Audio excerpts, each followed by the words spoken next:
देर करें शुरू करते हैं आज का वीडियो, क्योंकि बहुत ही इंपॉर्टेंट प्रश्न है आज के लिए। कल आपका पेपर है और आपको फटाफट से सारे क्वेश्चन देख लेने हैं। तो चलिए, किसी प्रेस प्रेजेंटेशन के दौरान आप अपने लैपटॉप से प्रोजेक्टर को जोड़ने के लिए उपयोग करेंगे। तो देखिए, USB cable, HDMI cable, audio jack, LAN cable. तो ज़्यादातर यहाँ उपयोग की जाती है एचडीएमआई केबल। ये आपका राइट आंसर है। नेक्स्ट देखते हैं।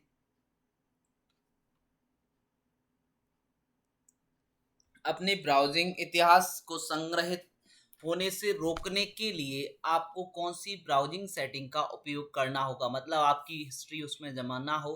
Reset setting, bookmark page, incognito private mode पर आप अपने ब्राउज़र को करेंगे, फिर आपकी वहाँ पर प्राइवेसी बनी रहेगी। आपकी सारी रिकॉर्डिंग वहाँ पे नहीं दिखाई देंगी कि आपने किस किस वेबसाइट का उपयोग किया है। रैम का क्या अर्थ है? तो रैम का मैं आपको कई बार फुल फॉर्म लिखा चुका हूँ, रैंडम एक्सेस मेमोरी। ठीक है, ये राइट आंसर है आपका, रैंडम एक्सेस मेमोरी। नेक्स्ट है, ईमेल भेजने के लिए किस प्रोटोकॉल का उपयोग किया जाता है। तो देखिए दोस्तों, ईमेल भेजने के लिए कौन सा प्रोटोकॉल काम में लिया जाता है? एसएमटीपी, है ना। सिंपल मेल ट्रांसफर प्रोटोकॉल का उपयोग किया जाता है, जिसका फुल फॉर्म है सिंपल मेल ट्रांसफर प्रोटोकॉल। कभी जरूरत पड़े तो ये भी ध्यान रखना है आपको, सिंपल मेल ट्रांसफर प्रोटोकॉल का उपयोग किया जाता है। इनमें से कौन सा वेब ब्राउजर है? तो देखिए, विंडो एक ऑपरेटिंग सिस्टम है, क्रोम एक वेब ब्राउजर है, ये आपका राइट आंसर है। एमएस वर्ड एक सॉफ्टवेयर है और पेंट भी एक सॉफ्टवेयर है। नेक्स्ट है, नीचे दी गई तालिका में सही मिलान मिलान विकल्प का चयन करें। यहाँ थोड़े से ऑप्शन ठीक तरीके से नहीं है, लेकिन ये देखो सारे मैच हुए हुए हैं। हार्डवेयर, कंप्यूटर के भौतिक भागों को हार्डवेयर कहा जाता है, जिनको हम छू सके, देख सके, जिनमें वजन होता है, वो सारे क्या कहलाते हैं? हार्डवेयर कहलाते हैं। रैम एक अस्थायी डेटा का भंडारण करती है, रैम, जिसको रैंडम एक्सेस मेमोरी जिसका पूरा नाम है। ऑपरेटिंग सिस्टम प्रोग्राम जो कंप्यूटर हार्डवेयर और लैप सॉफ्टवेयर का क्या करता है? प्रबंधन करता है। नेक्स्ट चलते हैं, जब आप कंप्यूटर से कोई फाइल हटाते हैं तो वह पहले कहाँ जाती है? तो देखिए, आपको पता है फाइल ट्रैश या रिसाइकल बिन के अंतर्गत जाती है। जब कोई फाइल हम डिलीट करते हैं तो ट्रैश में जाती है या रिसाइकल बिन में जाती है। टू फैक्टर ऑथेंटिकेशन का सबसे अच्छा उदाहरण क्या है? मतलब किसी भी लॉगिन करने के लिए किसी वेबसाइट वगैरह पर टू फैक्टर ऑथेंटिकेशन होना चाहिए। जैसे हम अपने ईमेल पर लगाते हैं तो पहले पासवर्ड डालना चाहिए और मोबाइल पर उसका ओटीपी आना चाहिए। ये बहुत अच्छा एग्जांपल है। आमतौर पर पत्र लिखने के लिए कौन सा एमएस ऑफिस टूल का उपयोग किया जाता है? तो देखिए, माइक्रोसॉफ्ट वर्ड के अंदर तो लेटर वगैरह लिखे जाते हैं। माइक्रोसॉफ्ट एक्सेल में डेटा सीट रहती है, जिसमें आपका लेखा जोखा रखा जाता है, हिसाब किताब, इकोनॉमिक डेटा जो होते हैं वो एक्सेल में रखे जाते हैं। और पावर पॉइंट के अंतर्गत स्लाइड्स बनाई जाती हैं, पीपीटी, पावर पॉइंट प्रेजेंटेशन तैयार की जाती है। तो यहाँ राइट आंसर क्या है? माइक्रोसॉफ्ट वर्ड राइट आंसर है। नेक्स्ट है, एमएस एक्सेल में समयावधि में रुझान दिखाने के लिए सबसे उपयुक्त चार्ट कौन सा है? तो देखिए, एमएस एक्सेल जो समयावधि के रुझान दिखाने हैं उनके अंतर्गत लाइन चार्ट सबसे ज्यादा अच्छा रहता है। कौन सा? Line chart. कौन सा मोबाइल ऐप आधार कार्ड, लैन, मार्कशीट आदि तक डिजिटल पहुंच प्रदान करता है? तो देखिए, ये जो डॉक्यूमेंट्स के लिए जो डिजिटल पहुंच प्रदान करता है वो हमारा करता है कौन सा? Digi locker. नेक्स्ट है, पावर पॉइंट में हर स्लाइड पर कंपनी का लोगो एक स्थायी रूप से दिखाई देने के लिए क्या करना चाहिए? वहां पर हमको इंसर्ट लोगो स्लाइड मास्टर पर क्लिक कर देना चाहिए, जिससे क्या होगा? हमारा लोगो हर एक स्लाइड पर दिखाई देने लगेगा। प्रेजेंटेशन को पूर्ण स्क्रीन मोड पर दिखाने के लिए कौन सा विकल्प का उपयोग किया जाता है? तो कौन से विकल्प का उपयोग किया जाता है? स्लाइड सॉर्टर का उपयोग किया जाए, सॉरी, यहाँ पर आपको स्लाइड शो व्यू का उपयोग करना होगा। ठीक है। नेक्स्ट है, एमएस ऑफिस में सेव और सेव एज का मुख्य अंतर क्या है? तो देखिए, सेव काम आता है फाइल में, अगर आपने कोई एडिटिंग वगैरह की है उस फाइल को वहीं पे सेव करना है, या नई फाइल है उसे सेव करना है। लेकिन सेव एज किसके लिए काम आएगा? उसका नाम चेंज करने के, उसकी लोकेशन चेंज करने के लिए काम आएगा। तो ऑप्शन बी देखिए यहाँ पे, save update current file as and save update current file, save as always ask for name and location. तो ऑप्शन नंबर बी यहाँ पे राइट आंसर है।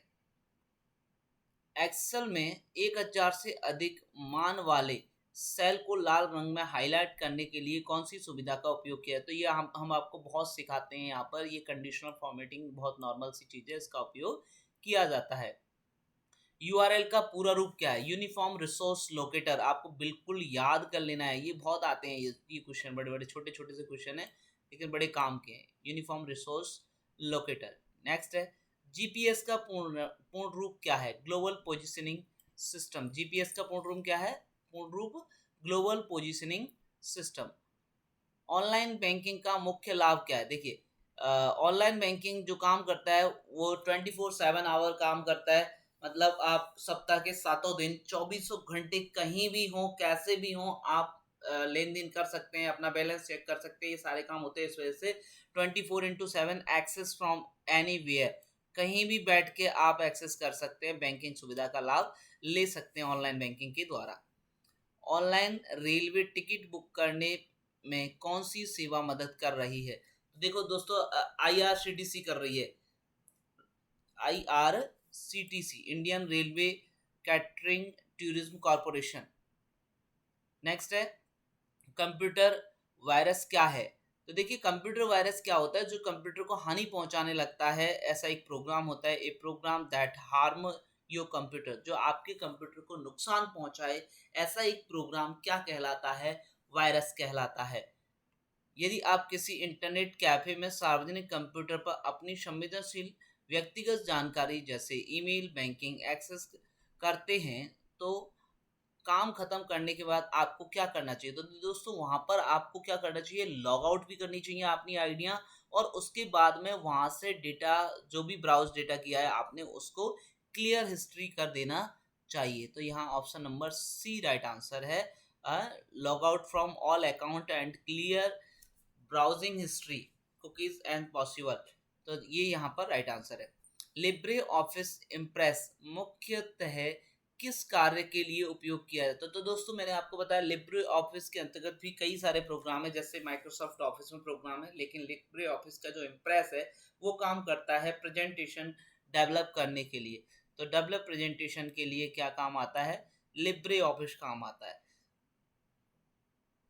इमेज ऑप्टिमाइजेशन से क्या तात्पर्य? तो देखिए, देखो दोस्तों, इमेजों में जो क्या करना है, हमको फाइल का साइज कम करना है, ज़्यादा करना है, उसके लिए reducing file size while maintain quality, है ना, क्वालिटी बनी ही रहे और फाइल का साइज कम हो जाए, उसके लिए इमेज ऑप्टिमाइजेशन का उपयोग किया जाता है।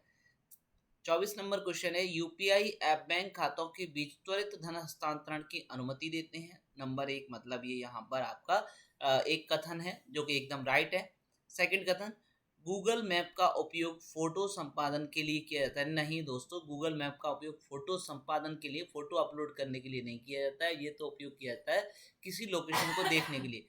तो पहला सही है और दूसरा गलत है। जहाँ कहाँ पर दे रखा है, देखिए, statement first is true and statement second false. Statement first true, second false. Option number A आपका यहाँ राइट आंसर है। नेक्स्ट देखिए, एक्सेल में पावर टेबल का उपयोग मुख्यतः किस उद्देश्य के लिए किया जाता है? देखो दोस्तों, जब फाइल बहुत ज़्यादा हैवी हो जाती है, डेटा हम बहुत ज़्यादा अपलोड कर देते हैं फाइल में, उस समय पर हमको पावर टेबल का उपयोग करना होता है। तो to summarize and analyze large amount of data. ठीक है, लार्ज अमाउंट ऑफ डेटा जब हो जाते हैं और उनमें हमको अगर फॉर्मूले वगैरह अप्लाई करने हैं, तो हमें पाइवट टेबल का उपयोग करना पड़ता है। एमएस पावर पॉइंट में स्लाइड शॉर्टर व्यू का उपयोग किसके लिए किया जाता है? तो स्लाइड शॉर्टर व्यू का उपयोग किया जाता है to arrange and organize slide in the presentation. ठीक है, तो कई सारी स्लाइडों को ऑर्गेनाइज करने के लिए उस प्रेजेंटेशन का उपयोग किया जाता है स्लाइड सॉर्टर में। यदि आप रोजाना रिपोर्ट में एक ही फॉर्मेटिंग स्टेप बार बार करते हैं, तो एक्सेल की कौन सी सुविधा उसे स्वचालित रूप से काम में ले लेती है? तो दोस्तों, मैक्रो सुविधा ऐसी है एक्सेल की, जो अगर आप जिस फॉर्मेटिंग को आप बार बार काम में ले रहे हैं, तो उसे आगे के लिए आपको जो प्रेफर करती है, खुद ही काम में ले लेती है। आप चाहें तो चेंज कर सकते हैं। खैर, 28 नंबर क्वेश्चन है, एमएस वर्ड में किसी डॉक्यूमेंट पर तैयार की गई फॉर्मेटिंग जैसे फॉन्ट, कलर, इफेक्ट का सेट लागू करने के लिए किसका उपयोग किया जाता है? तो दोस्तों ये सब लागू करने के लिए हम किसका माइक्रोसॉफ्ट वर्ड के अंतर्गत थीम का उपयोग करते हैं। नेक्स्ट है पावर पॉइंट में स्लाइड शो के दौरान एक स्लाइड से दूसरी स्लाइड पर जाने के समय होने वाले प्रभाव को क्या कहते हैं। तो दोस्तों कभी देखा है तुमने स्लाइड जैसे उड़ के चली गई या पेपर जैसे क्रश कर दिया जाता है उस तरीके से एक डब्बे में डाल दी गई स्लाइड, या फिर उड़ के चली गई चिड़िया की तरह, या डिब्बों में चली गई, या फिर किसी और दूसरी तरह जूम करके स्लाइड आई, तो इनको हम स्लाइड ट्रांजेक्शन के रूप में जानते हैं। उन्हें क्या कहते हैं हम? Slide transaction. नेक्स्ट है इनमें से कौन सा सॉफ्टवेयर सामान्यतः पीडीएफ फाइल देखने के लिए उपयोग लिया जाता है। आप ये फ़ोन में अपने लैपटॉप में बहुत ज़्यादा यूज़ कर रहे हो आजकल, जिसे कहते हैं एडोब रीडर। नेक्स्ट है एम एस एक्सेल फंक्शन लैन 56-45 का आउटपुट क्या होगा। तो दोस्तों जो लैन फॉर्मूला है वो आपका जो काउंट करता है करेक्टर कितने हैं। तो देखिए यहाँ पर ये 5 6 और माइनस और 4 5, तो ऐसे टोटल 5 करेक्टर है, इसलिए यहाँ पर 5 हमारा राइट आंसर है। तो ये लैन क्या करेक्टर को काउंट करता है। एम एस वर्ड 2010 में graphic list, process diagram, Venn diagram, organization chart आदि बनाने के लिए क्या उपयोग किया जाता है। तो दोस्तों इसके लिए हम स्मार्ट आर्ट का बहुत ज़्यादा उपयोग करते हैं एम एस वर्ड के अंतर्गत। नेक्स्ट देखते हैं क्यूआर कोड का क्या अर्थ है। ये पिछले मेरे मॉडल पेपर में भी क्वेश्चन शामिल है, ये जरूर क्वेश्चन आने वाला है, देखना आपकी बार। क्विक रेस्पॉन्स क्या है यहाँ पर? क्विक रेस्पॉन्स जो जनरली आप मार्केट में खूब यूज़ कर रहे हैं, क्यूआर कोड के द्वारा आप बहुत सारा पैसा ट्रांसफर कर रहे हैं आजकल एक दूसरे को, और बहुत सी जानकारियां भी प्राप्त कर रहे हैं क्यूआर कोड के द्वारा। निम्नलिखित में से कौन सा उपकरण संपूर्ण कंप्यूटर सिस्टम के लिए संचार माध्यम है और सिस्टम यूनिट में रखा जाता है। तो सिस्टम यूनिट में रखा जाता है, उसे उसे हम मदरबोर्ड कहते हैं। क्या है वो संचार माध्यम? वो एक मदरबोर्ड है जो सिस्टम यूनिट के अंदर रहता है, जो काम करता है हमारे लिए। कंप्यूटर स्क्रीन पर किसी छवि की सबसे छोटी इकाई। तो कंप्यूटर की स्क्रीन पर छवि की सबसे छोटी इकाई पिक्सल्स होती है। मैंने आपको बताया है कि पिक्सल से मिल करके स्क्रीन बनती है, और जो पिक्सल्स के बीच में जो जगह होती है उसे हम पिच कहते हैं। तो दोस्तों आज के लिए इतना ही, मिलते हैं नेक्स्ट वीडियो के अंतर्गत। जरूर ध्यान रखना, जरूर आने वाली है, देख के जानिए, काम की है। जब तक के लिए जय हिंद, जय भारत।